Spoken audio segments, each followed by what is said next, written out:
Algunas escenas de este programa han sido recreadas. Durante casi 2 décadas, un genio matemático con delirios de destruir la sociedad industrial sin ayuda de nadie, plantó o envió bombas potentes a víctimas inocentes y desprevenidas. Fue una ola de caos que mató a 3 personas e hirió a más de 2 docenas. En la investigación más grande y costosa en la historia del FBI, los agentes pasaron 17 años buscando al terrorista escurridizo, conocido como el Una Bomber. La evidencia se acumula, no tienen sospechosos evidentes. El centro de comercio es bombardeado. Ted Kaczynski es arrestado.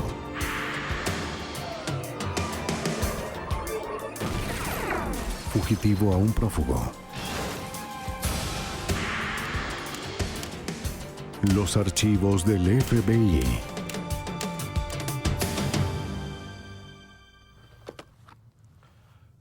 La primera bomba apareció en la primavera del año 78. El daño que causó fue mínimo, pero su impacto sería enorme. Cada nueva detonación, el terrorista aprendió un poco más sobre bombas, y la policía aprendió un poco más sobre el hombre que las envió. Sus objetivos eran universidades y aeronaves, y el FBI lo llamó el Una Bomber. Soy James Castro, exdirector del FBI en Nueva York. Antes de saber del nombre de Ted Kaczynski, sabíamos que estábamos ante un genio descontento. Lo que no sabíamos era cuán inteligente o enojado en realidad estaba, o qué tan lejos llegaría. Al tiempo que él estaba perfeccionando con detalle sus bombas, mejorábamos nuestro perfil. Todo era cuestión de quién terminaría primero. El Una Bomber. El 25 de mayo de 1978, un profesor de ingeniería llamado Buckley Christ de la Universidad de Northwestern en Evanston, Illinois, se presentó en la sala de correos con un paquete del tamaño de una caja de zapatos. El profesor Christ figuraba como el remitente y no conocía a la persona a la que iba dirigido. El guardia de seguridad del campus, Terry Marker, agregó que podría ser una bomba. ¿Estás bien? Aunque la bomba explotó, no causó mucho daño.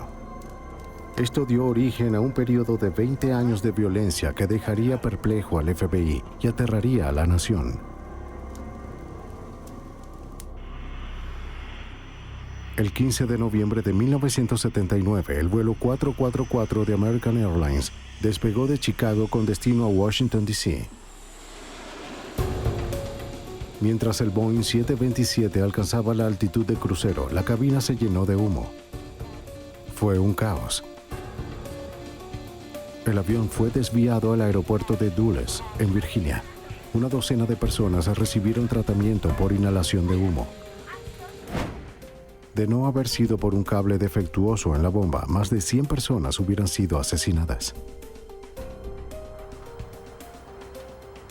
Bombardear una aeronave es un delito federal. El FBI intervino. El agente Chris Roney del FBI examinó la evidencia de la bomba en la aeronave. En esencia era una caja de madera que parecía hecha a mano. Descubrimos que contenía un interruptor barométrico y otros componentes de encendido, baterías, cables y un contenedor para la carga explosiva. El interruptor barométrico iba a activarse cuando la presión cambiara en el compartimiento de equipaje, lo suficiente para cerrar el interruptor o permitir que el interruptor barométrico funcionara y detonara la bomba. El uso de un interruptor barométrico sensible a la altitud le indicó al FBI que estaban lidiando con un criminal astuto. Roney comenzó sus investigaciones con la policía de Chicago. Estaba buscando algo para comparar con el dispositivo en la aeronave. En la Universidad de Northwestern, una investigación exhaustiva reveló la existencia de 2 incidentes menores que no parecían tener relación. Además de aprender sobre el dispositivo que hirió a Terry Marker, Roney se enteró de otro.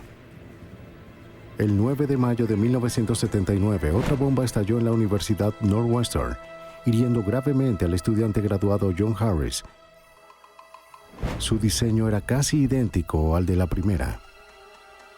Pero como los incidentes fueron relativamente menores, las autoridades de entonces no los relacionaron. Al pensar que se trataba de la broma de un aficionado, los restos recuperados fueron desechados. Basándose solo en las fotografías, Chris Roney concluyó que las 3 bombas eran obra de la misma persona. Hubo técnicas de construcción, la forma en la que se cortó la madera, la manera en que se ensambló, las marcas en la madera, la forma en que se usó la cinta. Era evidente que en las fotografías era la misma que en los casos anteriores. Las bombas caseras colocadas dentro de cajas de madera estaban hechas de componentes comunes: tornillos y clavos, pólvora sin humo y cinta negra. Los componentes habían sido hechos en casa y pulidos para hacerlos imposibles de rastrear.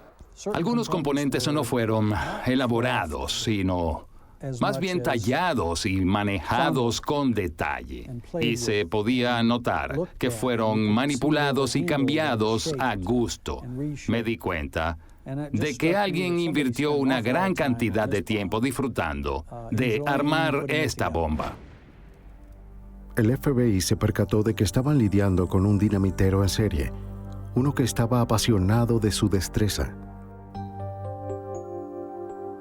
En la década de los 50, un joven tímido e inteligente de los suburbios de Illinois llamado Ted Kaczynski se saltó un grado en la escuela primaria. Era introvertido, prefiriendo encerrarse en su habitación para estudiar, en especial para estudiar química. Era un prodigio con el nivel de inteligencia de un genio. Su coeficiente intelectual superó los 170. Ingresó a Harvard a los 16 años y se graduó en 3 años en 1962. En 5 años recibió su doctorado de la Universidad de Michigan. Como un ayudante de profesor de matemáticas en la Universidad de Berkeley, en California, Kaczynski no era un profesor popular ni extrovertido. Casi nadie lo llegó a conocer. En 1969, renunció de manera repentina. La naturaleza social de su posición como profesor era demasiado para Ted. Tan solo no parecía encajar. Para 1971, Kaczynski decidió abandonar a la sociedad por completo. Compró 6 hectáreas de terreno en una zona rural en las afueras de Lincoln, en Montana, a casi 2,000 metros por encima de la sociedad de la que iba a deshacerse. Construyó una cabaña de apenas 7 metros cuadrados, sin electricidad ni agua corriente. Ahí se sentaba solo a leer y escribir. Una de las cosas que Ted escribió fue un ensayo de 23 páginas en contra de la obsesión del hombre moderno con la tecnología y el progreso científico. Escribió que la investigación científica resultaría en la inevitable extinción de la libertad individual. Le envió una copia a su hermano David. David lo leyó y lo metió en un baúl donde permaneció guardado por 25 años. Ven para acá. En junio de 1978, Ted Kaczynski salió de su cabaña para trabajar con su hermano en una planta de corte de espuma en Illinois. El extraño comportamiento de Ted llegó a ser excesivo y su hermano se vio obligado a despedirlo. Ted había insultado a una trabajadora que se rehusó a sus insinuaciones. Ted se enfureció y en un año regresó a su cabaña en Montana, jurando nunca volver a ver a su familia.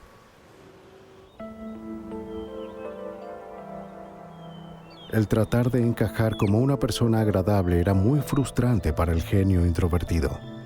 Ted se excluyó aún más, pensando que el hombre moderno no sería capaz de comprenderlo. Comenzó a ver a la sociedad civil como un obstáculo que necesitaba ser superado.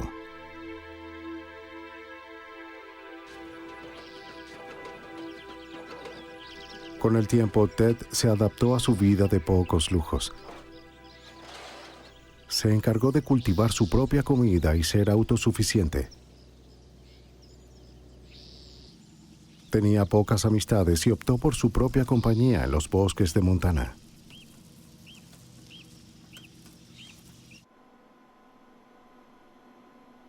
Ted rara vez iba a Lincoln. Cuando lo hacía, era para leer libros de referencia en la pequeña biblioteca de la ciudad.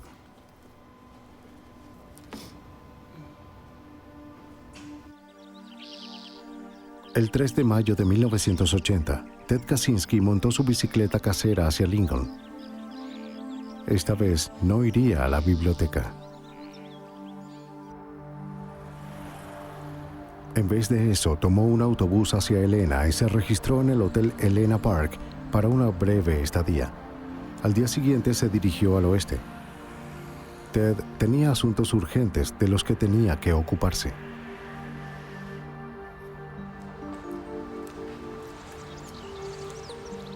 Percy Wood, el presidente de United Airlines, recibió un paquete en su casa en los suburbios de Chicago el 10 de junio de 1980. Unos días antes, recibió una carta de un extraño que prometió enviarle un libro, el cual, de acuerdo con la carta, tenía un gran significado social.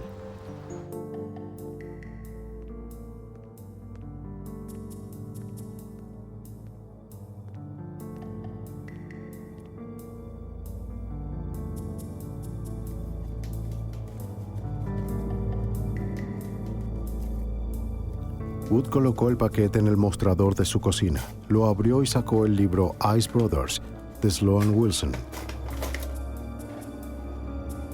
Wood estaba confundido. ¿Por qué este libro era de importancia social? Abrió la portada. Wood casi fue asesinado. El dinamitero había aumentado la apuesta con su cuarto y más poderoso dispositivo hasta entonces. Los técnicos de bombas del FBI y de la ATF llegaron a la escena. No tardaron en identificarlo como el trabajo del dinamitero en serie. Hasta ahora, cada bomba había sido casera con un cableado y construcción similar. En la cuarta bomba, el terrorista dejó una marca. Grabada en un pedazo de metal, estaban las letras FC. Sin duda, las iniciales fueron puestas ahí a propósito. Estaban protegidas de forma tal que sobrevivieran a la explosión. No tenía sentido tenerlas allí. No sirvió para nada excepto para decir, aquí está, mi firma, aquí está un rasgo distintivo. El FBI solo podía especular con lo que FC significaba. Para entonces, los investigadores del FBI ya le habían asignado un nombre. Había atentado contra universidades y aeronaves. Lo llamaron Unabomb. Un por universidades y A por aerolíneas. Nombrarlo fue fácil. Encontrarlo sería mucho más difícil. Agencia Federal de Investigación, Departamento de Justicia. En 1981, con FC como su mejor pista, el FBI comparó a miles de personas con esas iniciales. Pero el Unabomber no estaba inactivo. En octubre, un paquete fue encontrado en un edificio en la Universidad de Utah.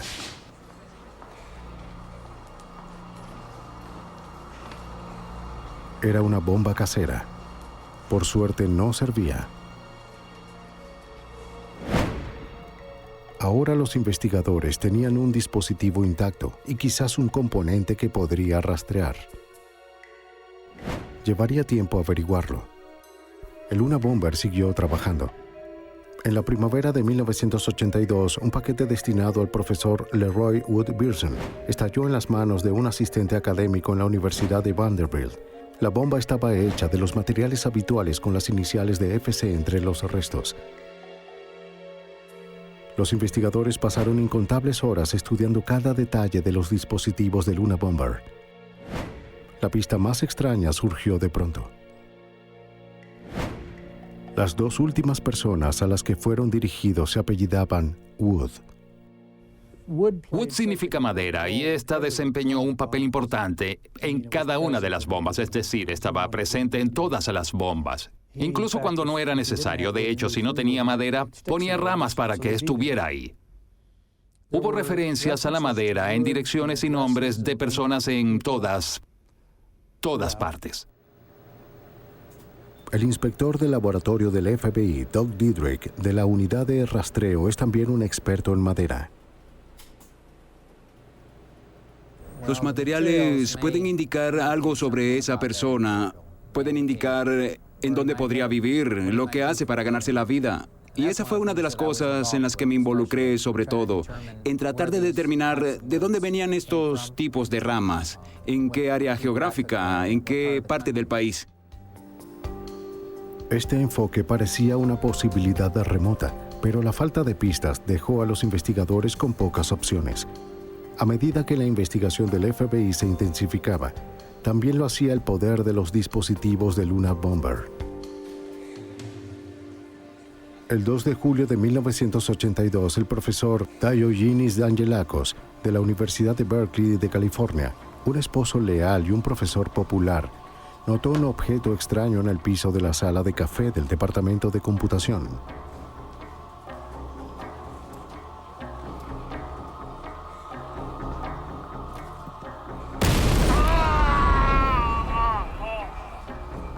La explosión lo hirió de gravedad y le arrancó los dedos. Mientras yacía aturdido, encontró una nota escrita a máquina. Funciona. Te dije que funcionaría, RB.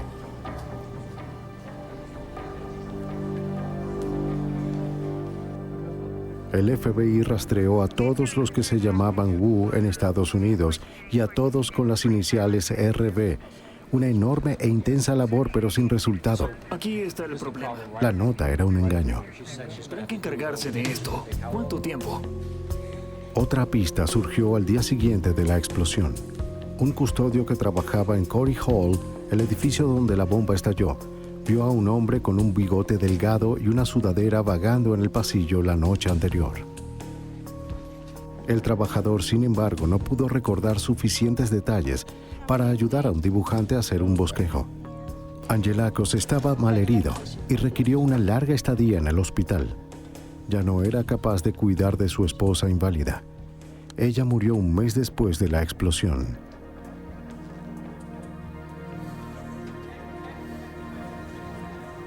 En mayo de 1985, en ese mismo edificio, el estudiante graduado de Berkeley, John Hauser, un capitán de la Fuerza Aérea, observó en el suelo una carpeta con 3 anillos que estaba encima de otro objeto. ¡Oh, Dios mío! ¡Ayuda! ¡Dios mío! ¡Oh, Dios, ayuda! ¡Ayuda! ¡Vengan acá! Hauser acababa de aplicar para el entrenamiento de astronauta. Lo que no sabía es que mientras yacía herido había sido aceptado en el programa, pero nunca volvería a volar. Su anillo de la Academia de la Fuerza Aérea fue encontrado incrustado en la pared al otro lado de la habitación. De forma irónica, el profesor Angelakos estaba cerca cuando la bomba explotó. Corrió a ayudar a Hauser.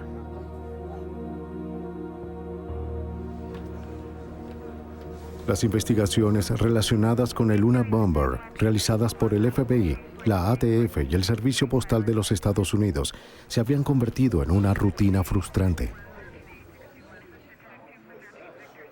Los componentes de las bombas recuperadas fueron empaquetados y enviados al laboratorio del FBI para futuras comparaciones. En los próximos años habría muchos de estos análisis.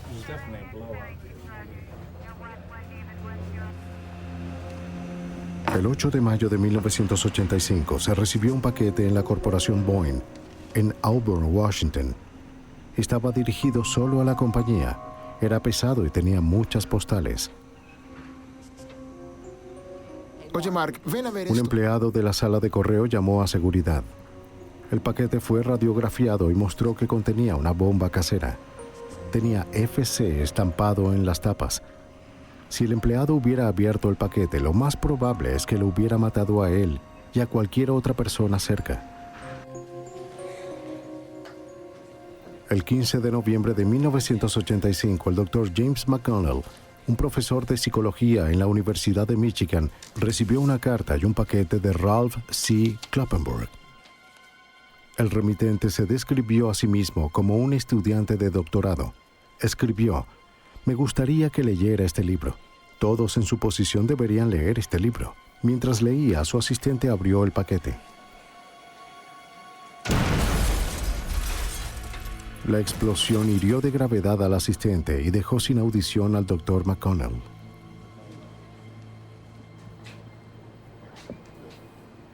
Los inspectores continuaron analizando las bombas. Estaban evolucionando a medida que el Unabomber mejoraba su diseño. Pruebas exhaustivas de laboratorio demostraron que se estaban volviendo más sofisticadas y más poderosas.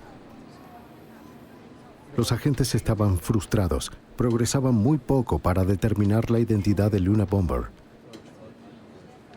Sus análisis confirmaban lo que ya sabían. Si los paquetes seguían llegando, solo sería cuestión de tiempo antes de que alguien fuera asesinado. Rentec. Hugh Scruton era dueño de la tienda de computadoras Rentec en Sacramento, California.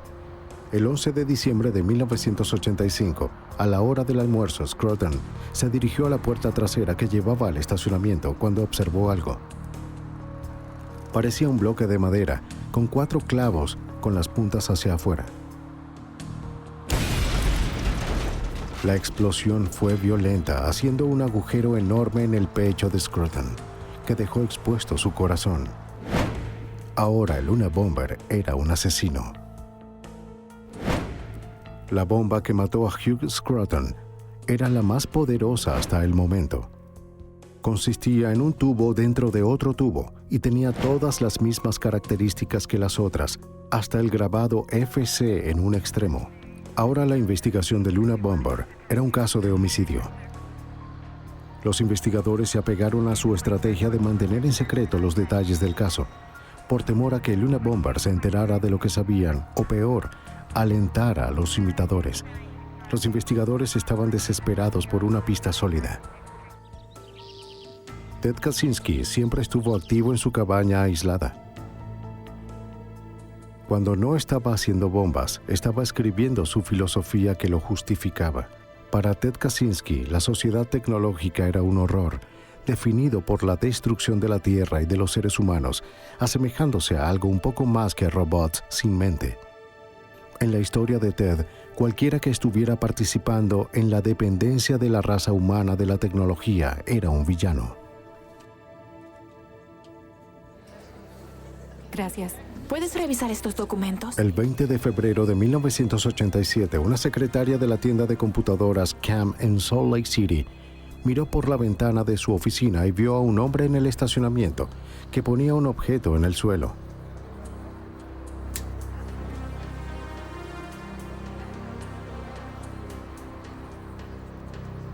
Una hora más tarde, el dueño de la tienda, Gary Wright, estaba en el estacionamiento.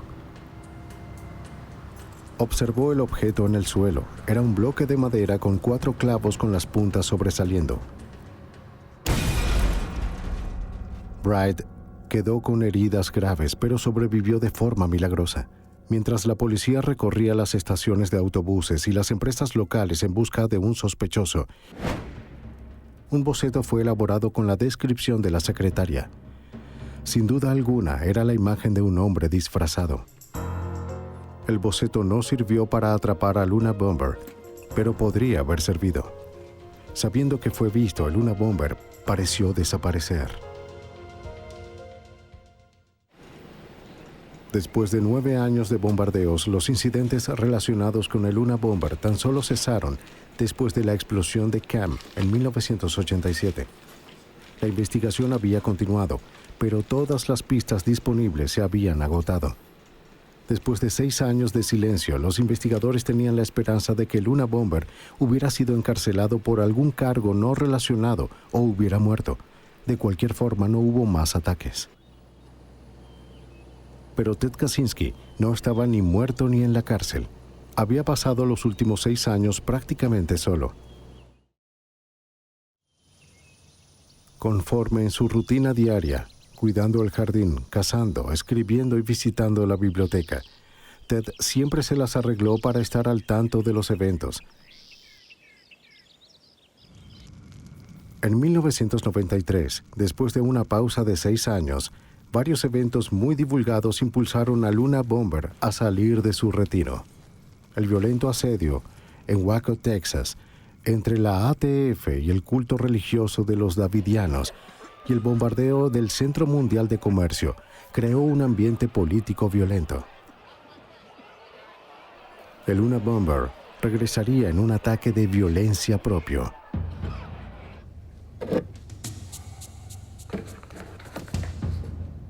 El Dr. Charles Epstein es un renombrado genetista de la Universidad de San Francisco.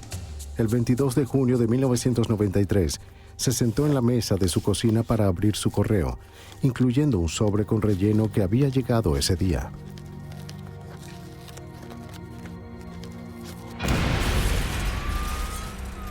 La explosión hirió de gravedad al Dr. Epstein. Después de 2 horas y media de cirugía, se estabilizó y tuvo mucha suerte de estar vivo.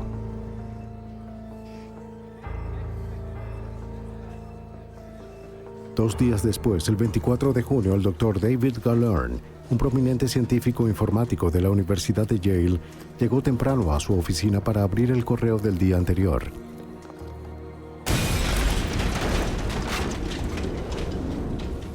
Herido en su brazo derecho, ojo y abdomen, Galern luchó para ponerse de pie y salir por la puerta en busca de ayuda.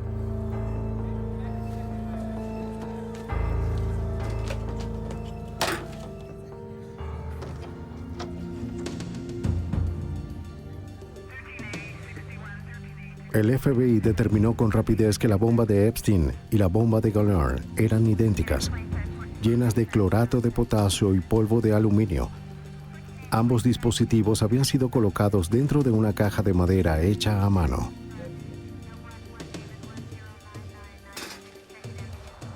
Pocas horas después del estallido llegó una carta a la sala de correo del New York Times.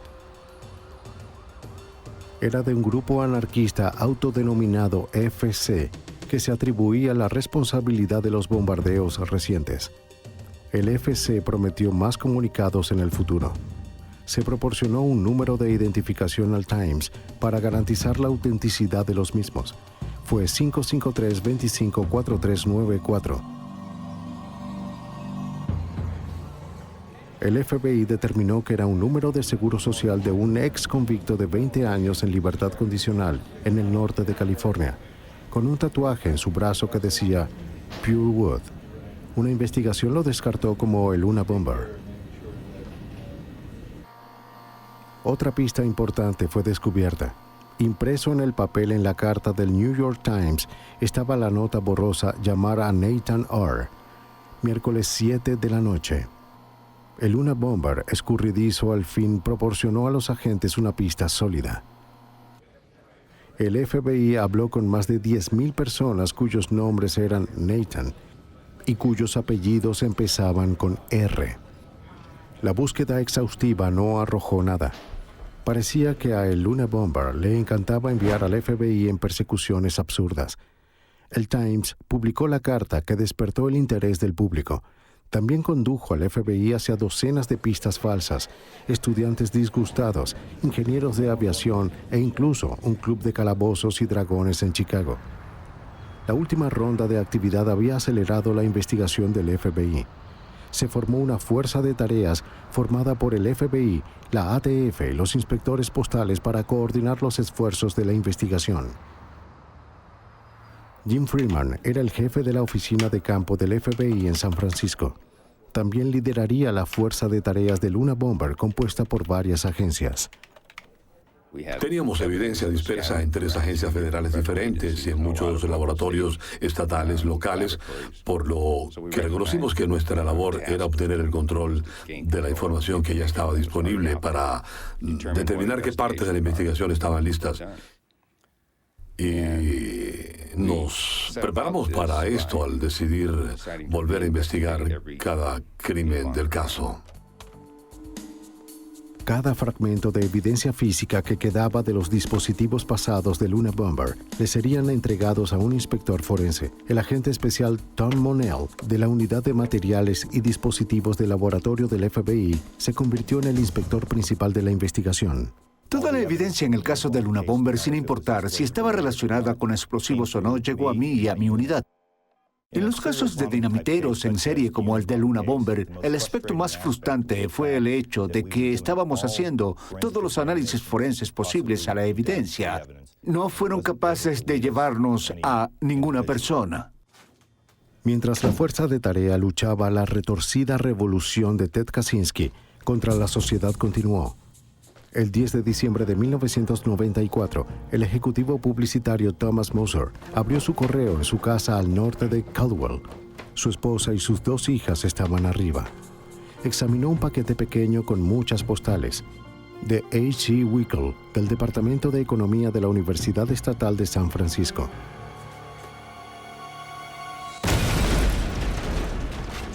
La explosión fue la más espantosa hasta entonces. Decapitó al instante a Thomas Moser. Con cada dispositivo anterior en la investigación de Luna Bomber, el agente Monell fue capaz de reconstruir una réplica trabajando solo con los restos recuperados de las diferentes escenas del crimen, al igual que las 15 bombas que había reconstruido. Esta sin duda era el trabajo de Luna Bomber.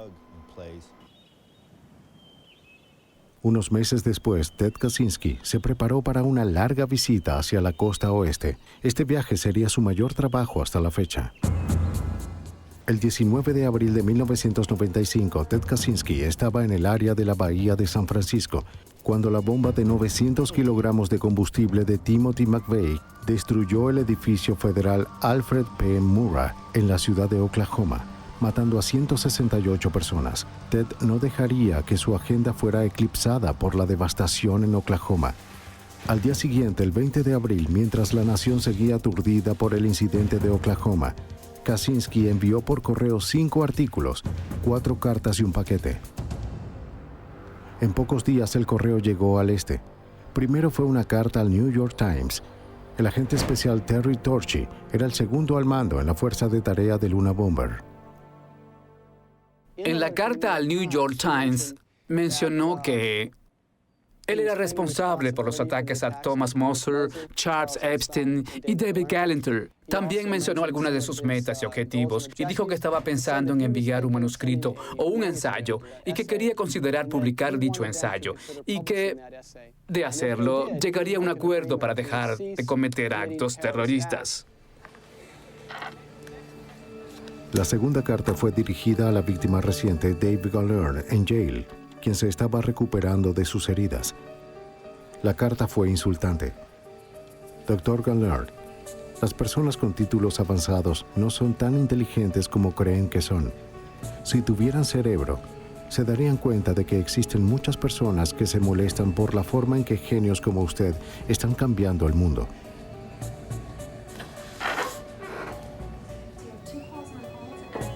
El 25 de abril de 1995, un paquete llegó a la Asociación Forestal de California, dirigido a su expresidente William Dennison. Su presidente actual, Gilbert Murray, decidió abrirlo por su cuenta. Explotó con gran violencia, destruyendo todo en la oficina. Gil Murray voló literalmente en pedazos. A 4 cuadras de distancia, el gobernador de California oyó la explosión desde su oficina. El temor de Luna Bomber fue nacional. Se reportaban amenazas de bombas en todas partes. La lista de sospechosos superó los 50,000 nombres. 16 años y 16 bombas después, el Luna Bomber había reclamado 3 vidas y herido a 2 docenas de personas. 2 meses después de que Murray fuera asesinado, una carta llegó al San Francisco Chronicle. Decía, el grupo terrorista FC llamado Unabomb por el FBI está planeando estallar una aeronave del Aeropuerto Internacional de Los Ángeles durante los próximos 6 días. La amenaza tenía que tomarse en serio porque Unabomber ya había puesto una bomba a bordo de un avión. No fue tan letal como para hacerlo estallar en el cielo, pero sabíamos que su habilidad para hacer bombas había progresado, lo suficiente para lograr eso. El FBI se aseguró de que las medidas de seguridad entraran en vigencia de inmediato en los aeropuertos de California. Nadie que no tuviera boleto podía pasar la seguridad. Todos los bolsos fueron revisados. Los perros detectores revisaban todo. el servicio postal dejó de enviar el correo en aviones comerciales. Los pasajeros eran interrogados acerca del equipaje de mano que llevaban. Las preguntas si ellos llevaron el paquete consigo todo el tiempo o si habían empacado su maleta sin ayuda. Esas preguntas se hacen desde aquel día en el aeropuerto de Los Ángeles. El mismo día en que recibieron la amenaza en el San Francisco Chronicle, el Washington Post recibió un mensaje de FC, un manifiesto de 56 páginas. El New York Times recibió una copia del manifiesto al día siguiente, como lo hizo la revista de adultos Penthouse 2 días después. La carta al Post y al Times estableció los términos y condiciones para la publicación y aceptó en detener el bombardeo si el Post o el Times lo publicaban. Para el agente especial Terry Torchy y la fuerza de tarea del Unabomber, recibir el manifiesto fue un gran avance. Por supuesto, cuando apareció el manuscrito de Unabomber fue una gran información. Fue una gran oportunidad y sabíamos que teníamos que aprovecharla. Si se manejaba de forma correcta, podría llevarnos a identificar al Unabomber. El manifiesto titulado La Sociedad Industrial y sus consecuencias era un escrito detallado en contra de la tecnología, la genética, la izquierda, el conservadurismo y la sociedad moderna en general.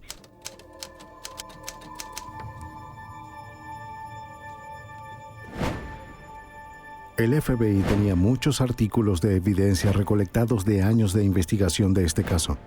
Solo necesitaban generar una pista sólida, una que con suerte hiciera el caso más fácil. Freeman pensó que la respuesta estaba en publicar el manifiesto. Estábamos muy a favor de publicarlo porque después de leer el manifiesto era evidente que una persona había plasmado su filosofía con varios años de desarrollo dentro de las páginas de esto. Era reconocible. Esperábamos que al leer esto alguien diría: recuerdo a ese sujeto.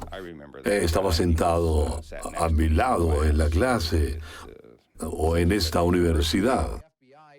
Después de una autorreflexión pública y de discusiones con el director del FBI, la abogada del estado Janet Reno, el Washington Post y el New York Times, se tomó la decisión de publicar el manifiesto. El manifiesto apareció en una sección especial del Post el 19 de septiembre de 1995.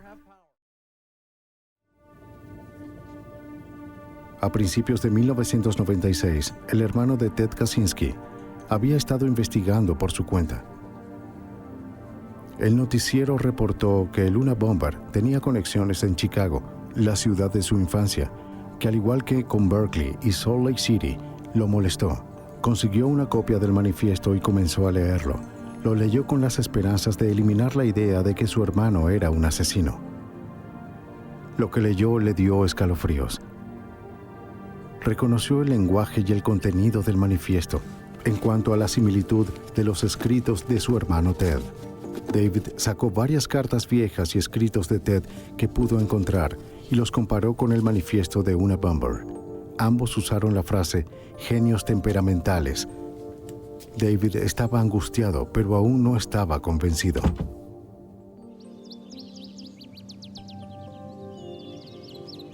Le escribió a Ted una carta urgente. Aunque no le reveló sus sospechas, le pidió que lo visitara en Montana. Ted rechazó el pedido de su hermano.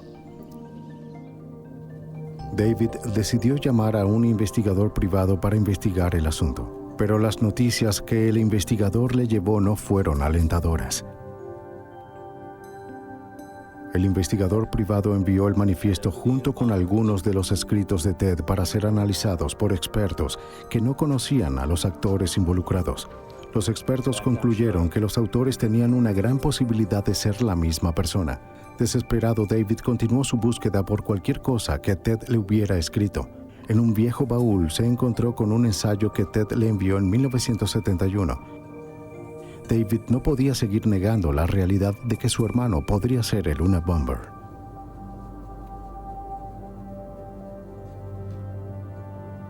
David Kaczynski estaba sorprendido. El ensayo que David sacó en 1971 era muy similar al manifiesto de Unabomber. Desgarrado ante la posibilidad de entregar a su propio hermano y poner en peligro las vidas de otros, David Kaczynski tomó una decisión dolorosa. A través de un abogado le habló al FBI acerca de su hermano. En febrero de 1996, David Kaczynski le contó a los miembros de la fuerza de tarea de sus sospechas. Dio un recuento detallado de la vida de Ted, dónde creció, a qué escuela fue y dónde estaba viviendo. Luego entregó el ensayo de 1971. Y luego pudimos hacer una comparación al mismo tiempo entre ese documento que había sido escrito hacía mucho tiempo con la copia actual del manifiesto, y fue muy claro para nosotros, para muchos de nosotros en la fuerza de tareas, que las similitudes eran más que una coincidencia. El FBI analizó el ensayo y encontró más de 160 ejemplos de similitudes con el manifiesto de una bomber, incluyendo frases comunes y errores ortográficos. La lista siguió creciendo. Luego de 17 años, el FBI tuvo su primer y gran sospechoso, Ted Kaczynski. Docenas de agentes del FBI se desplazaron con sigilo hacia la pequeña ciudad de Lincoln, en Montana. El FBI mantuvo una vigilancia cuidadosa en la cabaña de Kaczynski mientras establecían una orden de cateo para el caso, esperando que el Unabomber no volviera a atacar. Para principios de abril, se había descubierto información suficiente para justificar la orden. Entre otras cosas, los agentes pudieron descubrir que Ted había viajado por todas partes. Los registros en los hoteles probaron que el Unabomber siempre estaba en movimiento antes de un incidente. El agente Terry Torchy presentó una declaración detallada de 65 páginas describiendo el caso del gobierno contra Ted Kaczynski y solicitando permiso para registrar su cabaña. Habíamos trabajado toda la mañana alrededor de las 5 para ubicar con anticipación a varios equipos de agentes de diferentes lugares del bosque en Lincoln, Montana, y en un puesto de mando que situamos en Lincoln. Todos teníamos un papel diferente. También teníamos a los equipos de recuperación de evidencia y estaban situados en otro puesto de mando que teníamos en Lincoln. Todos estábamos listos para ir una vez que se firmara la orden. Agentes del FBI disfrazados y un oficial forestal se acercaron a la cabaña de Kaczynski. Caminaron hacia su cabaña hablando en voz alta. No querían que Kaczynski sospechara que había alguien acercándose por sorpresa. Los oficiales le pidieron ayuda para identificar una propiedad en su mapa. Cuando volteó para buscar su abrigo, los oficiales se abalanzaron sobre Kaczynski. El sospechoso de ser una bomber estaba bajo custodia.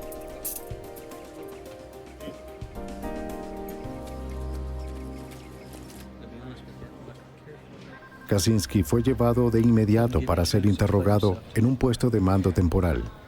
Jim Freeman estaba a punto de encontrarse cara a cara con el hombre que había evitado al FBI durante casi 2 décadas. Se veía desaliñado, parecía cubierto de suciedad. Los agentes que lo tenían agarrado por sus brazos para retenerlo tenían sucio en sus manos. ¿Le gusta viajar, Ted? Kaczynski no admitió nada y se rehusó a decir si en la cabaña había bombas activas. A medida que el interrogatorio avanzaba, comenzó la búsqueda en la cabaña. La cabaña pequeña fue considerada como una bomba activa. Se pensaba que el lugar tenía bombas activas o, en el peor de los casos, que estuviera lleno de trampas explosivas. El equipo de desactivación de explosivos entró a la cabaña con cuidado. Ted Kaczynski aún no había sido arrestado de manera oficial por ningún cargo. Cuando los investigadores registraron su cabaña, encontraron evidencia suficiente para acusarlo de posesión de materiales para fabricar bombas. Encontraron tuberías, productos químicos, cables, baterías y cajas de madera. Este cargo permitiría a los agentes retener a Kaczynski hasta que se realizara una búsqueda más exhaustiva. El agente especial y experto en explosivos del FBI, Donald Sachtleben, Fue responsable de recopilar pruebas de forma rápida para obtener una orden de arresto. Fue hasta Helena para presentar una petición al juez. Zach Levin había estado trabajando en el caso de una bomba durante años.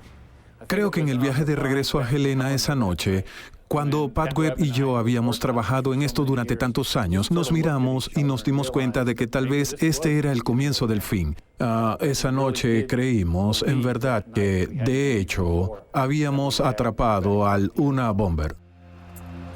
Ted Kaczynski estuvo detenido durante la noche hasta que se presentaron cargos formales de arresto a la mañana siguiente.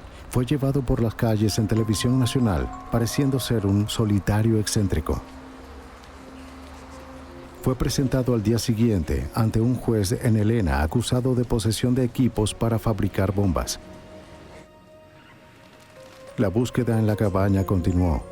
La habitación era una mina de oro, pero una peligrosa.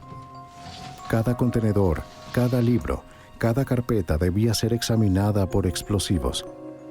Era evidente que iba a tomar mucho tiempo registrar la cabaña pequeña. La evidencia que se encontraba por la cabaña era abrumadora. Una serie de carpetas de 3 anillos, con páginas tras páginas de diseños detallados de bombas, que coincidían con las bombas utilizadas en muchas de las explosiones del Una Bomber, polvos explosivos, del utilizado en los bombardeos, lingotes de aluminio y residuos de aluminio en el piso, componentes cruciales de las bombas. Allí estaba la sudadera con capucha y gafas de sol. El agente Thomas Monell, experto en dispositivos Una Bomb, también estaba dentro de la cabaña. La otra evidencia ubicada en la cabaña eran componentes eléctricos y cables que coincidieron con la mayoría de los dispositivos Una Bomb. Encontramos un interruptor improvisado o de tipo casero que era muy idéntico a 3 interruptores que se usaron en las bombas anteriores. Después de casi 2 días completos, la búsqueda se detuvo por un momento.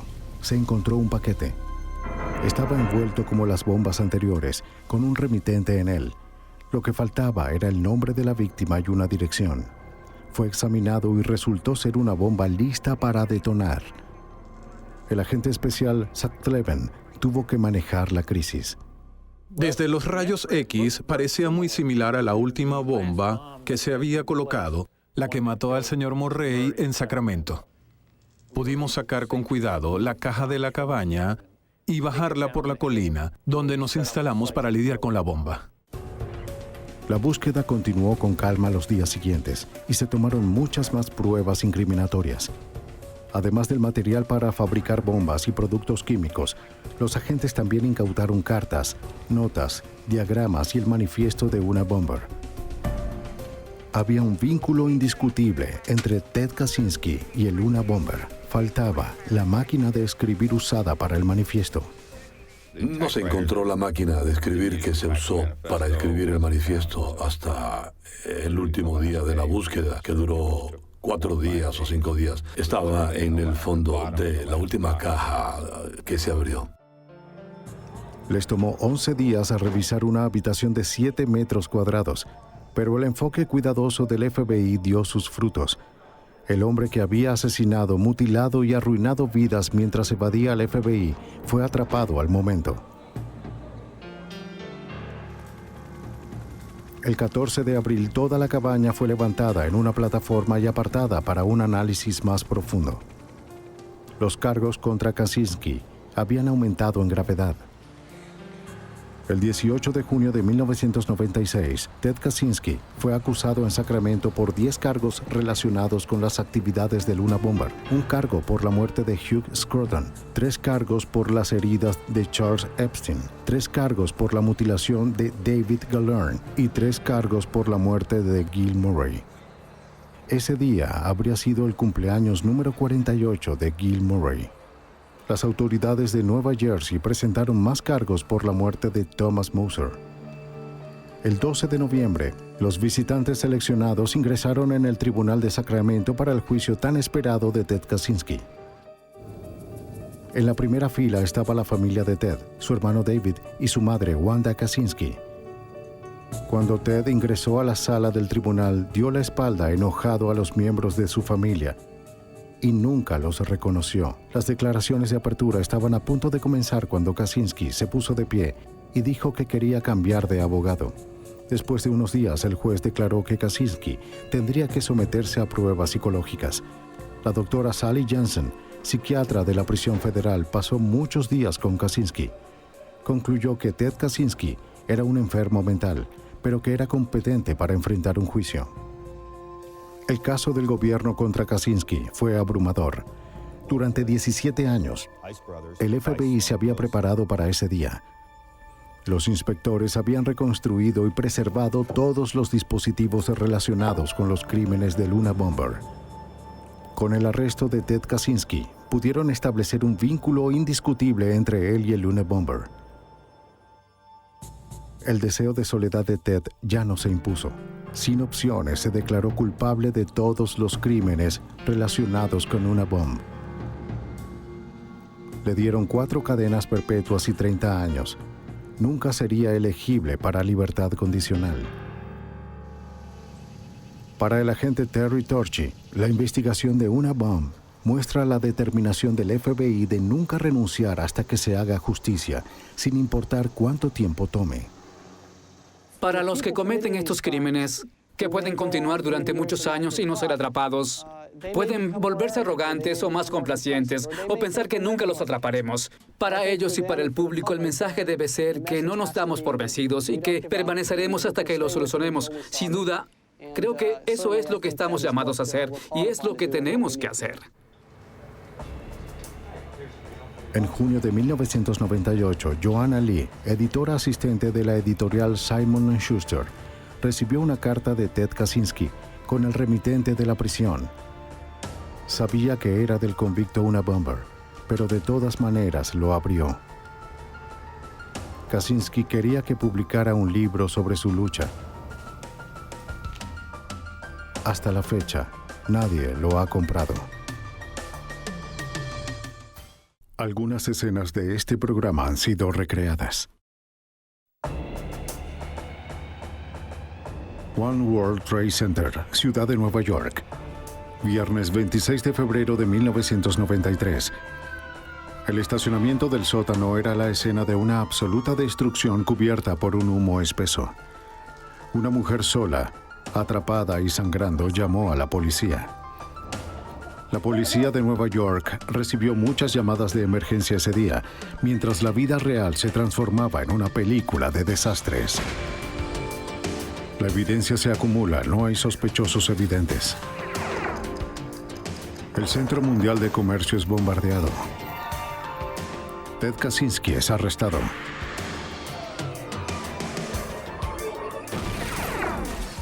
Fugitivo a un prófugo.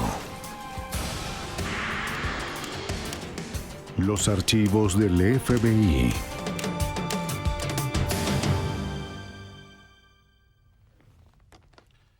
Los atentados terroristas ocurren en otros países, no aquí en los Estados Unidos. Aún así, en 1993, ocurrió en la ciudad de Nueva York. El atentado al World Trade Center afectó nuestra noción de la seguridad nacional. Nos hizo cambiar la creencia de que no éramos vulnerables al terrorismo. Las cicatrices que dejó en nuestra confianza nunca podrán sanar. Si pasó una vez, ¿podría volver a pasar? Era la pregunta en la mente de todos. Pero nadie la decía en voz alta.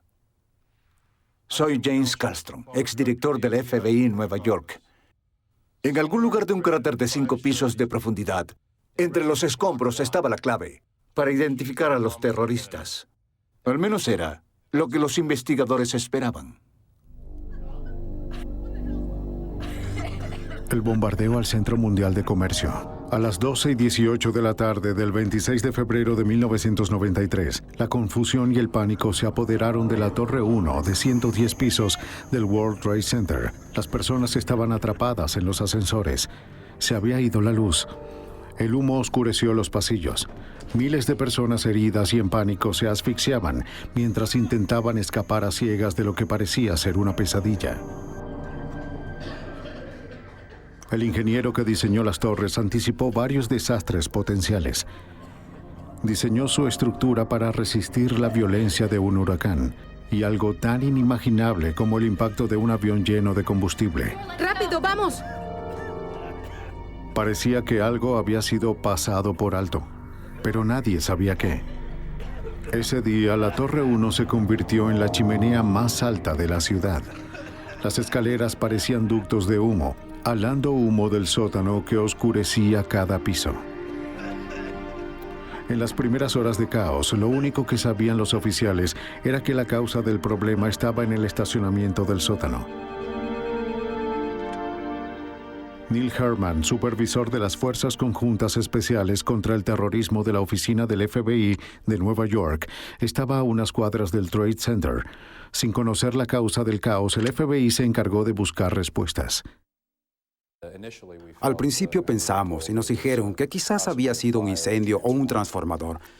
Unos minutos más tarde, se hizo evidente, debido al tráfico en las radios de la policía, que se trataba de algo más allá de un simple incendio o de algún tipo de accidente.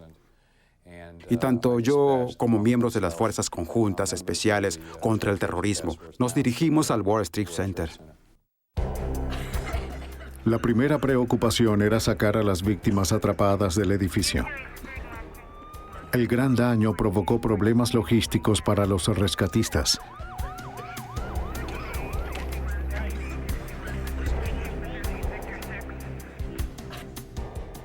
Muchos de los que estaban adentro lucharon para salir por sus propios medios.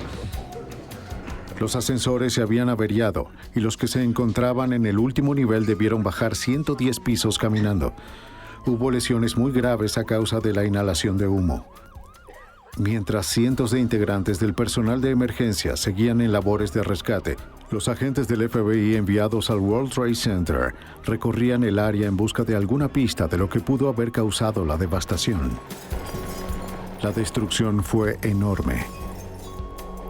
Las calles de la ciudad alrededor del complejo estaban colapsando.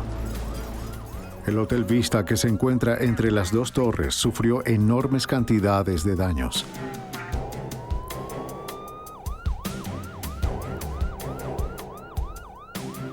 De inmediato, los investigadores supieron que lo que sea que haya ocurrido debajo del nivel de la calle tenía la suficiente potencia como para subir 4 pisos de estacionamientos hasta la calle y más allá. El agente especial Chuck Stern, de la unidad antiterrorista del FBI, comenzó el proceso para organizar la investigación. Comenzó a parecer que podía ser una explosión criminal.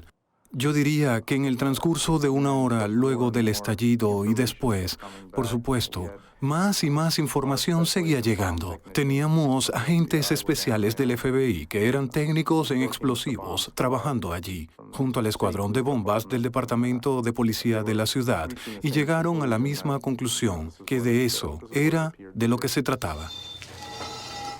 A primera hora de esa tarde, 200 agentes y personal de laboratorio de la unidad de explosivos de la sede del FBI se trasladaron allí para ayudar a los cientos de técnicos de los escuadrones de bombas de la ATF y la Policía de Nueva York, que ya estaban en el lugar.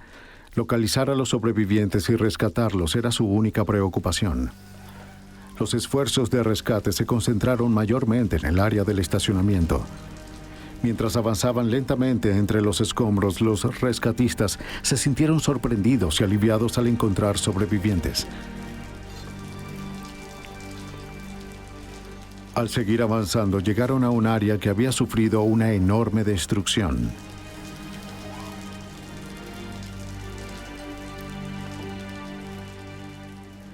Los técnicos de bombas del FBI, la ATF y la Policía de Nueva York iban enfundados en sus equipos de protección para ayudar en la búsqueda. Algunos llevaban cámaras de imágenes térmicas para localizar cuerpos atrapados entre los escombros. Los descubrimientos se volvieron más horripilantes. 6 personas fueron encontradas muertas. Entre ellos estaban John D. Giovanni, un vendedor de suministros dentales que había estacionado su auto en el estacionamiento subterráneo. Robert Kirkpatrick, William Mako, Stephen Knapp y Monica Smith también murieron. Trabajaban para una compañía que realizaba mantenimiento al World Trade Center. Monica estaba embarazada de su primer hijo. Wilfredo Mercado, un empleado visto por última vez descargando una furgoneta en el estacionamiento, fue encontrado muerto bajo 4 metros de concreto.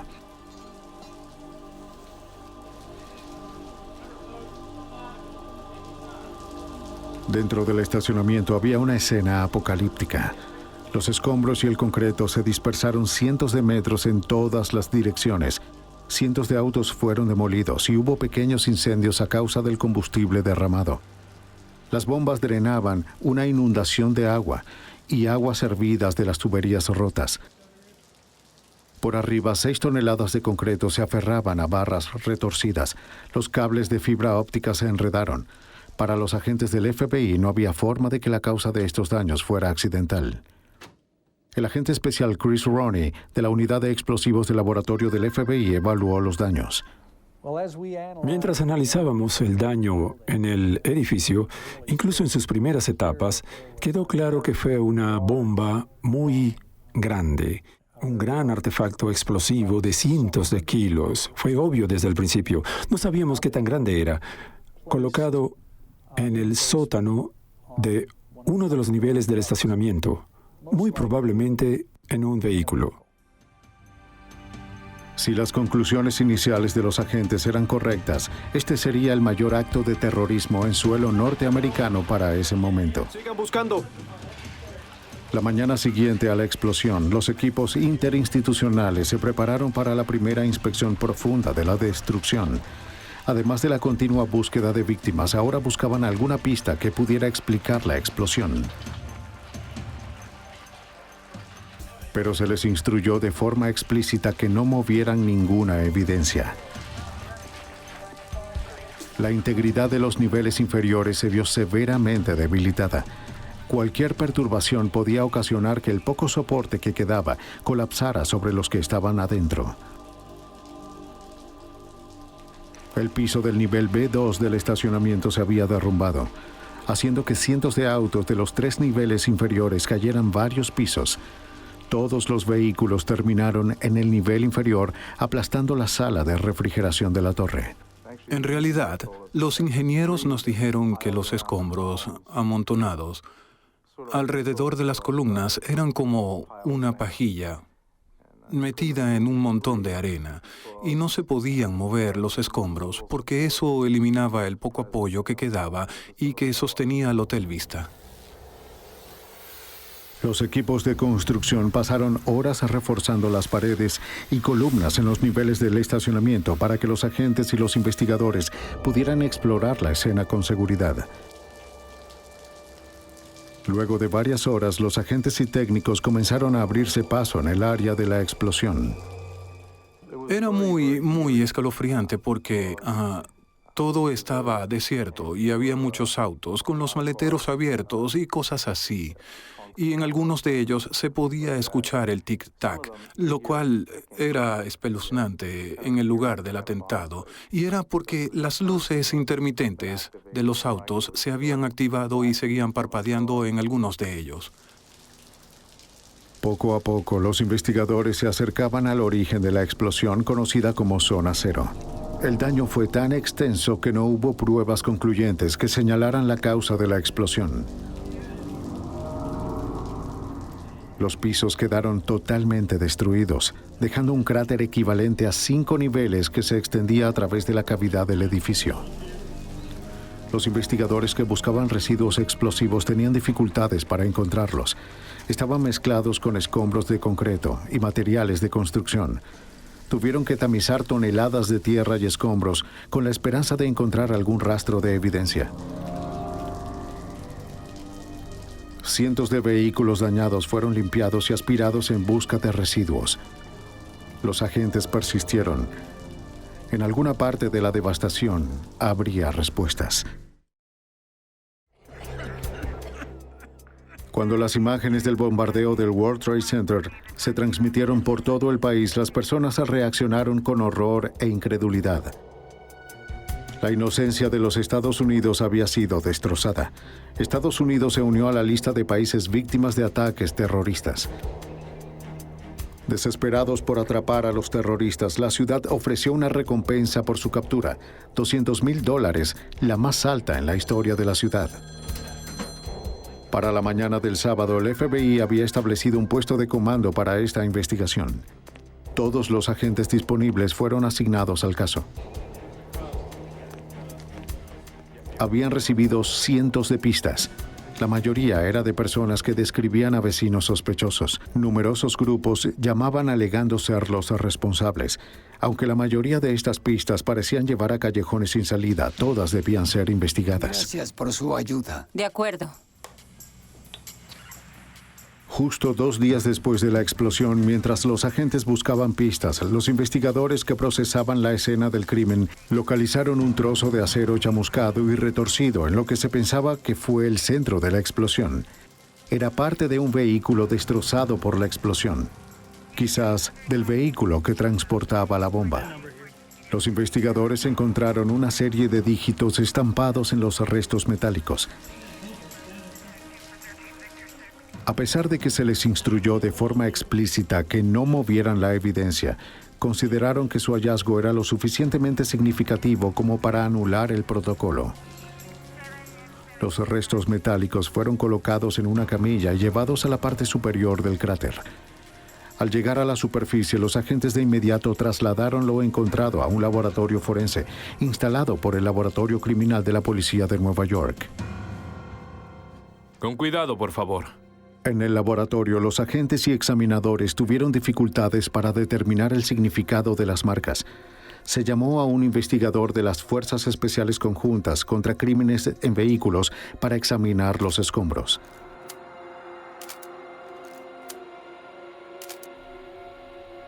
$729. Su análisis proporcionaría el primer avance importante en la investigación. De inmediato llamaron al agente especial Stern. Él dijo, Chuck, mira lo que tenemos aquí. Y le dije a la persona que me los mostraba, amigo, no imaginas lo que encontraste. Este es un número confidencial de identificación de vehículo. Está bien, Rick. Los números confidenciales VIN son tan únicos para un automóvil como lo son las huellas dactilares para una persona. El número oculto permite a las autoridades determinar si un vehículo en particular ha sido robado. También les proporciona a los investigadores información detallada acerca del vehículo, incluyendo quién es el dueño del auto.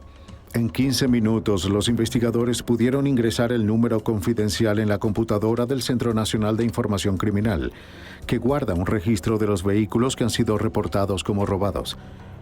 Obtuvieron respuesta de inmediato. El número pertenecía a una furgoneta Econoline que había sido reportada como robada del local DIB en Jersey City, Nueva Jersey. De inmediato contactaron a la oficina del FBI en Newark. En cuestión de minutos, los agentes llegaron al local. El FBI estaba preparado para descubrir a quien fuera o cualquier cosa relacionados con la furgoneta. Esta furgoneta Econoline, de hecho, era una del tipo Ryder Rental, que fue alquilada por un individuo llamado Mohamed Salameh y que luego fue reportada como robada. Y gracias a la gerencia de DIB Leasing, supieron que Salameh había hecho un depósito de $400 por la furgoneta y que intentó con insistencia recuperar ese dinero. Luego de consultar con los fiscales federales a última hora de la tarde del miércoles, se tomó la decisión de tener un agente encubierto del FBI en DIB para cuando Salameh regresara por su depósito a la mañana siguiente. Pasaron el resto de la noche investigando los antecedentes de Salameh.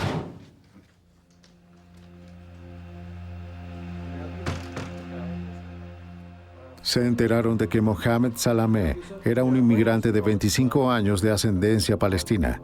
Había llamado la atención de las autoridades por ser simpatizante del fundamentalista musulmán El Sayed Nosser, cuya rotunda oposición a los gobiernos de Israel, Egipto y Estados Unidos no era ningún secreto.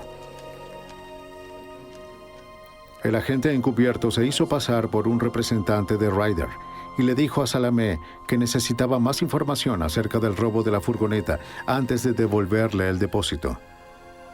Luego de discutirlo, Salameh salió del lugar con los $400.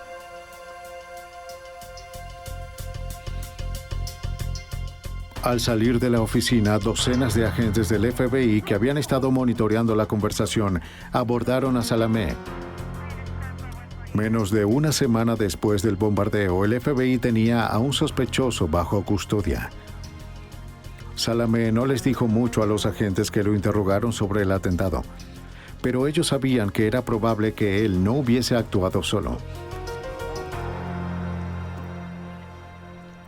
La investigación tomaba un rumbo más claro. Cuando Salamé fue arrestado, los agentes recolectaron varios objetos personales, incluida su billetera, la cual contenía varias tarjetas de presentación y números de teléfono. Comenzaron buscando la dirección que tenía en su licencia de conducir. Un antiguo compañero de habitación les dijo a los agentes que Salamé ya no vivía en ese lugar. Sin embargo, lograron encontrar algunas de las pertenencias que había dejado allí. Había recortes de noticias, fotos relacionadas con Nasser y una foto de él y Nasser juntos. Había numerosos registros bancarios. También encontraron más nombres y números que investigar. Obtuvimos algunas direcciones. Encontramos varios números telefónicos, pudimos obtener el código de identificación y así monitorear llamadas telefónicas entrantes y salientes. Y una vez que comenzamos, de nuevo se revelaron nuevas pistas. Los investigadores también recibieron ayuda del público. Pocos días después del arresto de Salamé, el gerente de las instalaciones de almacenaje Space Station en Jersey City llamó al FBI.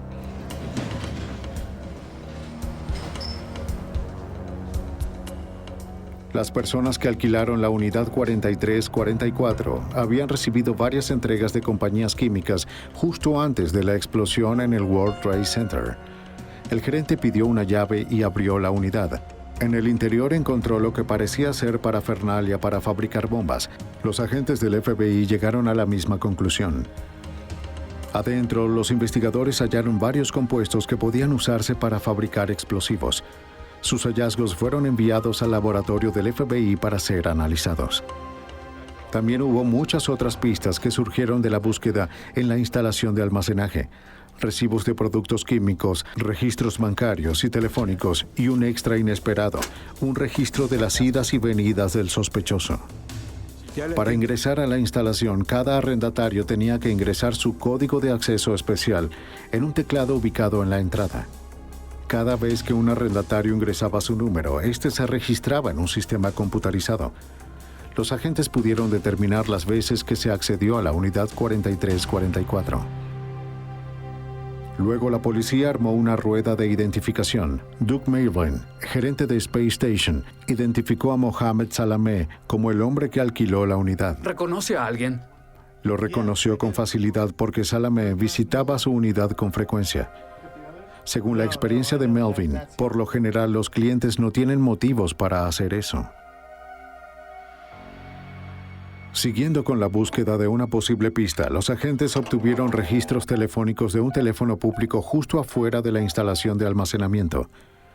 Un nombre de la lista de personal que recibió llamadas de ese teléfono ya era conocido por el FBI. Ese nombre era Nidal Ayad. El nombre de Nidal Ayad apareció por primera vez en una lista de tarjetas de presentación que se encontraban en la billetera de Salamé. Ayad trabajaba como ingeniero químico. Una semana después del arresto de Salamé, los agentes se dieron cuenta de que Ayad había llamado a una empresa química preguntando por productos químicos.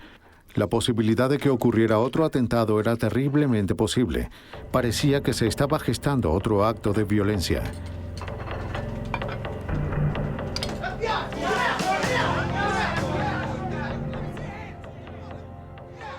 Los agentes sintieron que tenían suficiente información para obtener una orden de arresto para Ayad. El 10 de marzo, el FBI allanó su casa en Nueva Jersey, mientras él cenaba junto a su familia. ¡No lo comprendo! No lo comprendo. Luego de buscar en su casa, los agentes de inmediato se dirigieron a su lugar de trabajo, Allied Chemical. Allí confiscaron registros telefónicos y estados bancarios que podrían vincularlo con Salamé. Sin embargo, el vínculo más irrefutable entre Ayad y el atentado provino de su computadora. Fue confiscada y luego examinada a fondo. Nuestro personal técnico pudo restaurar un archivo borrado que resultó ser una carta atribuyéndose el mérito por el atentado del World Trade Center a nombre de una organización conocida como el Quinto Batallón del Ejército de Liberación. Una carta similar había sido enviada al New York Times 4 días después de la explosión. En ella, el grupo calificó el bombardeo como un acto de terrorismo para protestar contra el apoyo de los Estados Unidos a Israel. También había una segunda carta que Ayad no tuvo tiempo de enviar. Prometía otra explosión. Aunque la investigación avanzaba muy rápido, cada nuevo descubrimiento revelaba la existencia de una conspiración grande y en curso. La posibilidad de que ocurrieran más ataques crecía día tras día. Mientras el FBI intentaba saber más de los principales sospechosos de la explosión en el World Trade Center, Salameh y Ayad continuaban obstaculizando sus esfuerzos. El análisis de todos los registros telefónicos confiscados llevó a los investigadores hasta un apartamento en Jersey City. El arrendador, que era dueño del apartamento número 40 en la avenida Panrapo, confirmó que Salameh y otra persona alquilaron el apartamento a principios de enero de 1993 hasta finales de febrero, solo 2 meses después. El propietario no pudo confirmar la identidad del compañero de habitación de Salameh, cuyo nombre solo conocía como Rashid. Lo más probable es que ese nombre fuera un alias. Se emitió una orden de captura. Después de ejecutar la orden de captura, los agentes descubrieron que el apartamento 40 en la avenida Panrapo era la fábrica de bombas, el lugar donde los conspiradores mezclaron un explosivo con la suficiente potencia como para sacudir el World Trade Center. Dentro del apartamento y en un estacionamiento adyacente, los forenses del FBI encontraron rastros de una amplia gama de productos químicos. Estos artículos fueron recolectados y luego se llevaron al laboratorio del FBI en Washington, D.C. Mientras los agentes registraban el departamento, la identidad del misterioso compañero de cuarto de Salameh se reveló. Encontraron documentos para solicitar asilo político a nombre de Ramzi Youssef, quien según los documentos había sido detenido en septiembre de 1992 en el aeropuerto Kennedy por intentar ingresar al país sin una visa. El apartamento en la avenida Panrapo era una mina de oro para el FBI. Aún nos queda mucho que... Antes de descubrir el apartamento, los examinadores del laboratorio del FBI solo pudieron especular a partir de las muestras de residuos tomadas en el World Trade Center que la bomba utilizada estaba formada por el compuesto altamente explosivo nitrato de urea. Sin embargo, el descubrimiento de la fábrica de bombas de la avenida Panrapo les permitió estar seguros. Desde los laboratorios de la sede del FBI en Washington, D.C., el agente especial Rowney reportó los hallazgos. Del análisis en el laboratorio, llegamos a la conclusión de que estaban hechos con nitrato de urea, es decir, una mezcla explosiva casera. No existe ese producto a nivel comercial, así que tuvieron que mezclarlo ellos mismos. Y cuando finalmente localizamos el almacén o taller donde fabricaron la bomba, esto pudo confirmarse. Esos materiales o sus restos estaban disponibles y confirmamos que esto sí era lo que estábamos viendo en los residuos del laboratorio. Los interrogatorios a los testigos y los análisis de registros telefónicos continuaron. Se realizaron sobre todo en los lugares donde se encontraron los elementos clave de la conspiración. Todos los interrogados mencionaron haber visto a un individuo de aspecto peculiar en compañía de Salameh y Ramzi Youssef. Los registros telefónicos ayudaron a identificar a ese individuo como Mahmoud Abu Halima. Cuando los agentes concentraron su investigación en Abu Halima, se enteraron de que poco después del bombardeo había huido del país. Abu Halima era bien conocido por las autoridades por sus asociaciones con el Sayyid Nosser.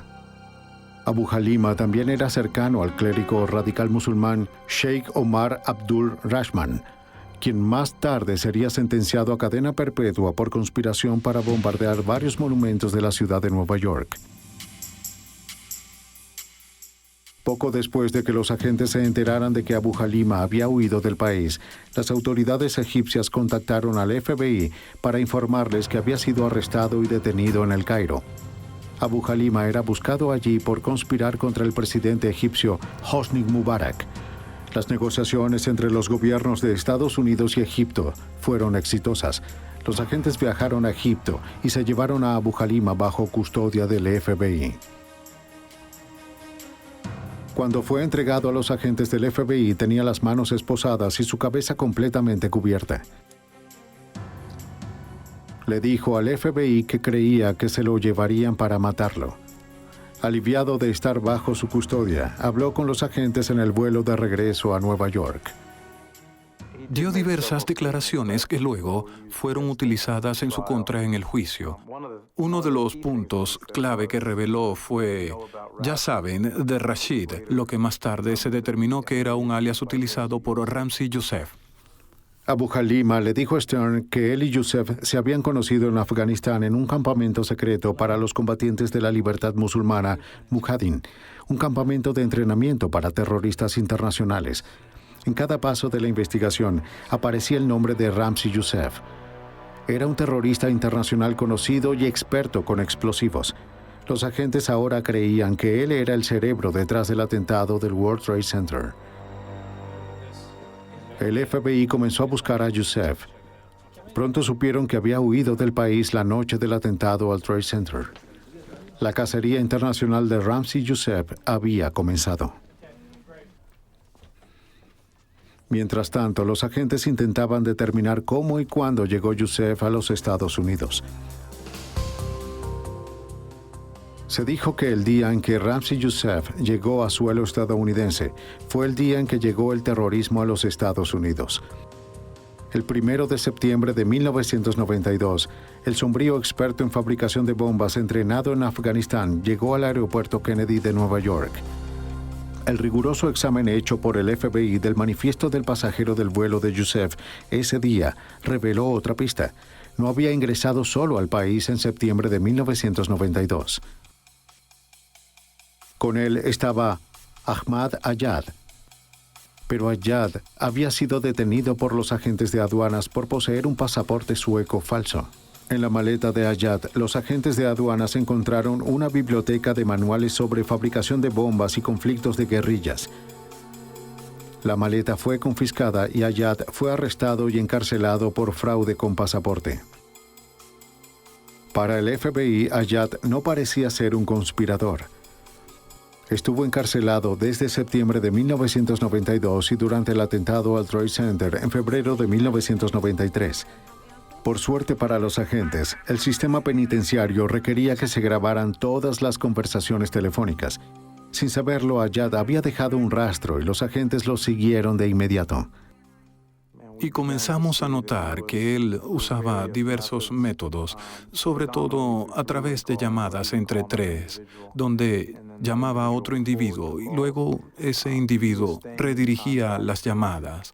Estaba en contacto con los otros conspiradores y, de hecho, estaba tratando de ayudarlos a completar su misión de construir esta bomba. Ayad fue interrogado por agentes del FBI sobre sus contactos y su conocimiento del atentado. No dijo mucho. Su silencio no fue suficiente para evitar que los agentes del FBI lo arrestaran y acusaran por su conexión con el atentado. Con 4 conspiradores ahora bajo custodia, las autoridades decidieron llevarlos a juicio mientras la búsqueda de otros terroristas continuaba.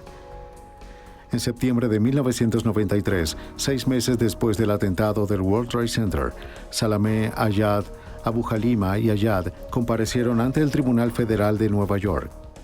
Cuando comenzó el juicio en septiembre de 1993, en realidad tuvimos que realizar 2 investigaciones en una. Tuvimos que realizar una investigación para seguir identificando a los responsables, ubicar a los que también fueron acusados y estaban fugitivos. También prepararnos para un juicio de 6 meses que finalizaría en marzo de 1994.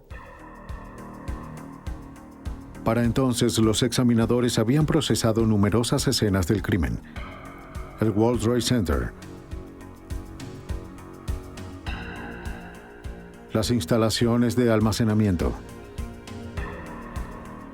y la fábrica de bombas. El 70% de la furgoneta que tenía la bomba había sido recolectado.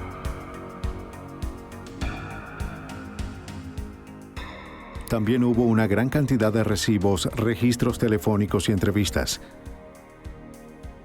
Se recogió una gran cantidad de evidencia. Ahora dependería de un jurado determinar si eso era suficiente.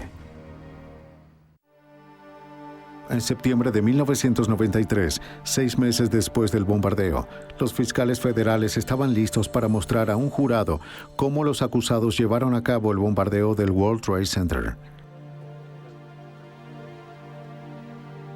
La conspiración comenzó poco después de que Ramzi Youssef llegara a Estados Unidos en septiembre de 1992.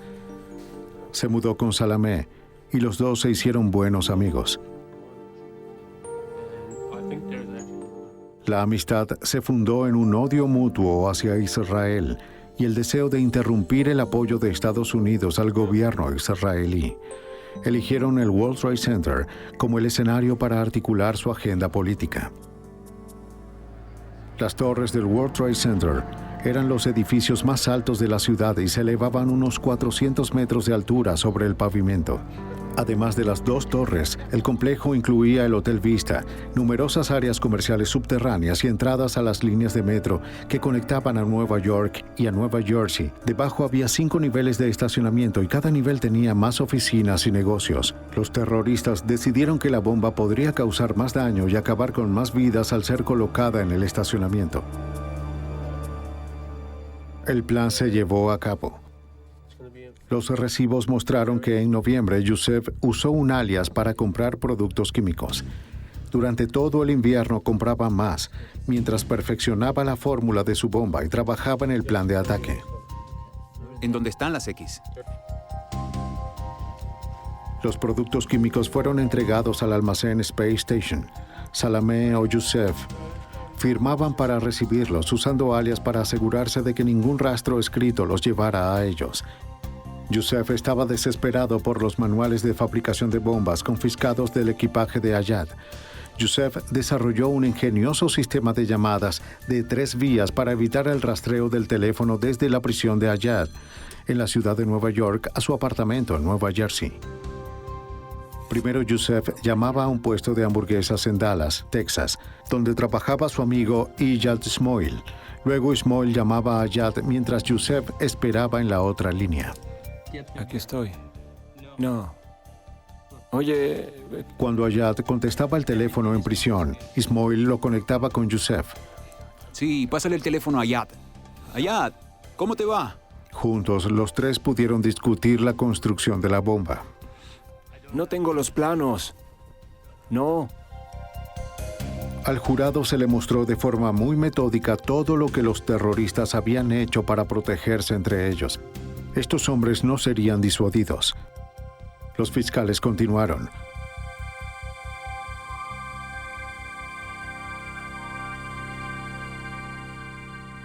Una tarde de invierno, la trama de los terroristas se estancó. Salameh y Youssef conducían desde la casa de Abu Halima en Nueva Jersey cuando Salameh perdió el control de su auto. Solo sufrió heridas leves. Youssef sufrió heridas más graves. Fue hospitalizado por una semana.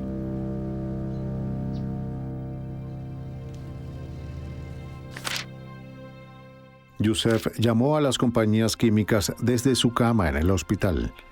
El FBI descubrió a quién llamó y cuándo, a través de los registros telefónicos del hospital. Mientras Youssef se recuperaba, Salameh, Ayad y Abu Halima se adentraron en el bosque de Pensilvania. Allí probaron un prototipo de su mezcla mortal.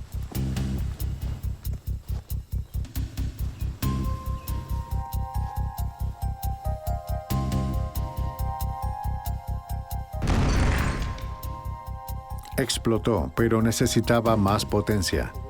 Entonces, en los próximos días, Ayad intentaría comprar gas de hidrógeno comprimido. El hidrógeno se usa con tanta cotidianidad en los bombardeos terroristas en el Medio Oriente que se le considera como una firma distintiva. A pesar de que Ayad trabajaba como ingeniero químico, tuvo problemas para encontrar una compañía que se lo vendiera.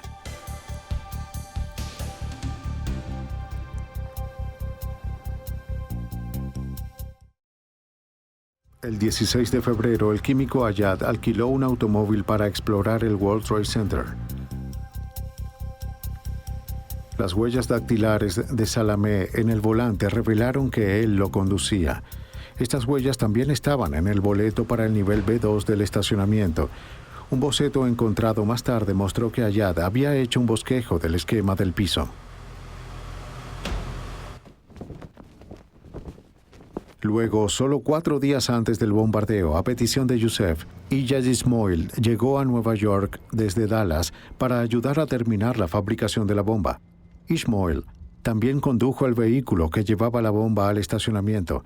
Era amigo de confianza de Youssef y había sido taxista en la ciudad de Nueva York, credenciales perfectas para esta delicada operación. El 23 de febrero, Salameh fue a D&B Leasing y alquiló la furgoneta Ford Econoline de 3 metros. Dejó un depósito en efectivo de $400.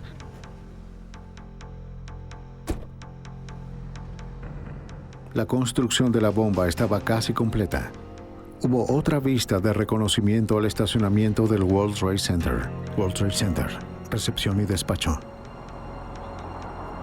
En un Chevy Corsica vino tinto alquilado por Ayad, con Salameh registrado como segundo conductor, los conspiradores regresaron al estacionamiento con Youssef e Ismoil para determinar el lugar preciso para colocar la bomba. A los miembros del jurado se les mostró otro boleto del estacionamiento que confirmaba la hora de la visita, la marca del automóvil y el nivel del estacionamiento en el que estacionaron, el nivel, el B2. Entretanto, Ayad había contactado a una empresa que le vendiera hidrógeno comprimido. Ordenó 3 tanques grandes, los cuales fueron entregados en el almacén de Space Station al día siguiente. El 25 de febrero, en el apartamento de Panrapo, Abu Halima y los demás mezclaron con cuidado ácido sulfúrico y nítrico con glicerina dentro de una sustancia nitroglicerina volátil y mortal.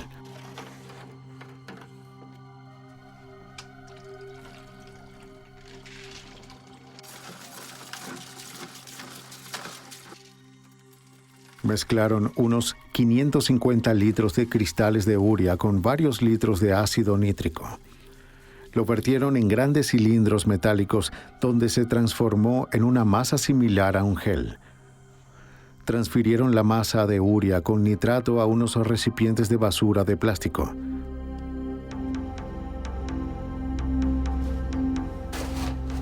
Los demás llevaron la furgoneta desde la parte trasera de la casa hasta la puerta del apartamento. Llenaron el área de carga con su creación, un cóctel letal de productos químicos, agentes adhesivos, fusibles y un detonador. Colocaron dentro los recipientes de basura y dispusieron la nitroglicerina fabricada en casa entre ellos.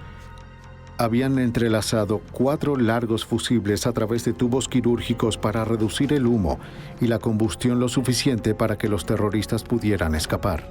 Los fusibles fueron conectados a detonadores y cajas de pólvora y luego se insertaron en cada uno de los contenedores de nitrógeno.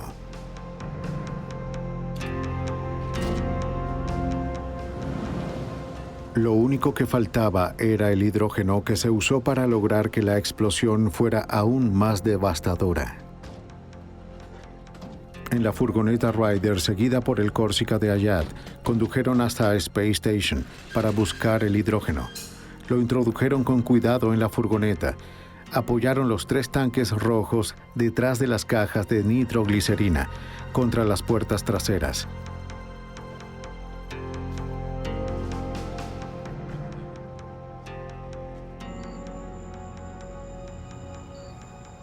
Youssef e Ismoil condujeron la furgoneta desde Nueva Jersey hasta un hotel en Manhattan. Los registros del hotel mostraron que Ismoil había reservado una habitación para la noche del 25 de febrero.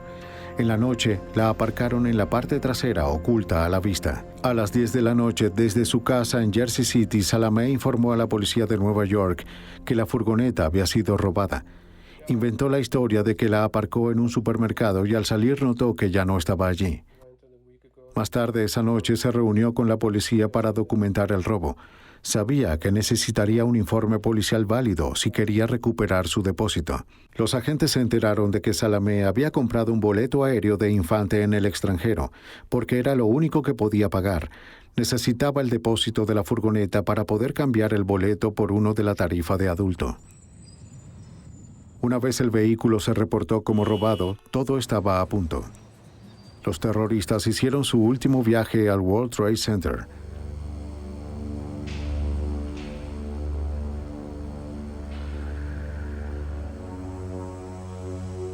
Dos minutos después del mediodía del día siguiente, viernes 26 de febrero de 1993, la furgoneta Ryder de los terroristas se detuvo en la rampa del nivel B2 del World Trade Center. El Corsica vino tinto lo siguió. Ismail condujo la furgoneta y Youssef se sentó en el asiento del pasajero.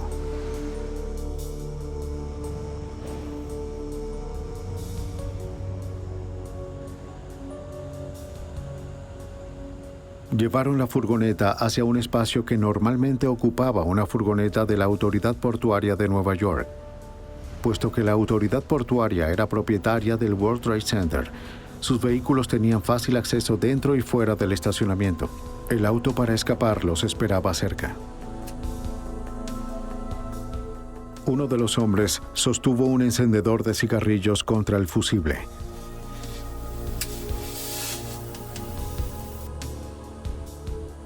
Tan pronto comenzó a arder, corrieron al Corsica y se alejaron. Las llamas comenzaron a correr 2.5 centímetros cada 2 segundos y medio, silenciosas y casi sin producir humo debido a la tubería quirúrgica. La pólvora fue cargada dentro de detonadores Atlas Rockmaster del tipo utilizado en las demoliciones de grandes edificios. Se usaron 4 fusibles para asegurarse de que la bomba detonara. Youssef, Ismail y los demás salieron del estacionamiento pocos segundos antes de la explosión. A las 12:18 de la tarde, los meses de planificación de esta destrucción estaban a punto de convertirse en realidad.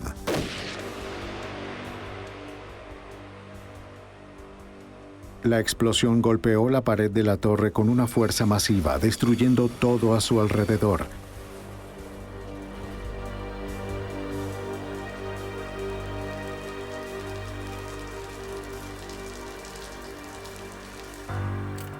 Más tarde ese día, mientras los trabajadores de rescate y los investigadores seguían llegando a la escena, Youssef abordó con tranquilidad un avión a Pakistán e Ismail abordó un avión rumbo a Jordania.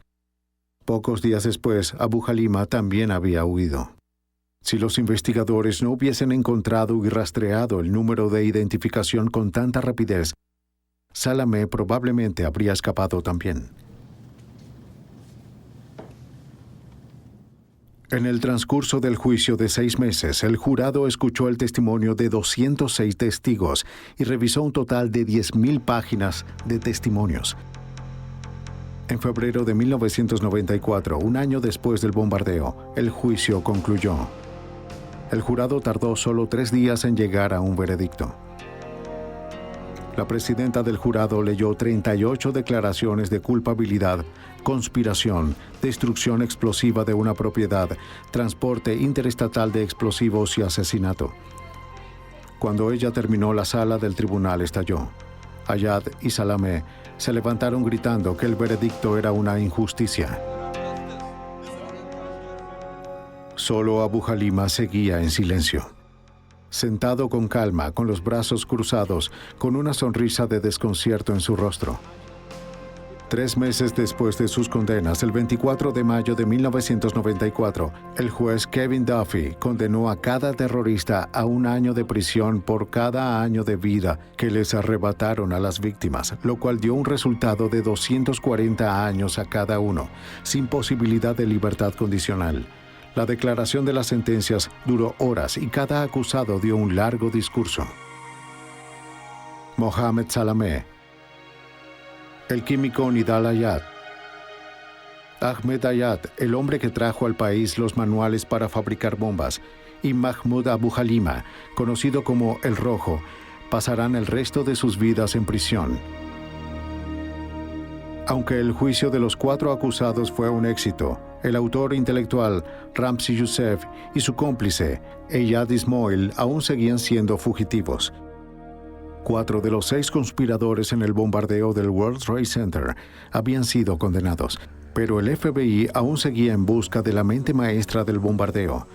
Mientras continuaban con la búsqueda de Ramzi Youssef y su cómplice Eyad Ismoil, los agentes se enteraron de que Youssef estaba involucrado en varios complots terroristas diseñados para derribar aviones comerciales en todo el mundo. Se emitieron advertencias a los viajeros estadounidenses en el extranjero.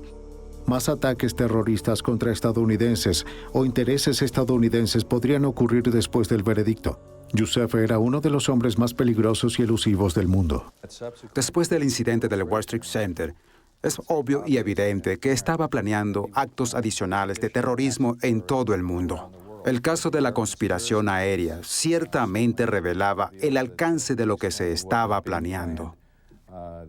El hecho de que se estaba moviendo por todo el mundo, por el país y varios países, indicaba una amplia gama de apoyo que él y sus compatriotas tenían.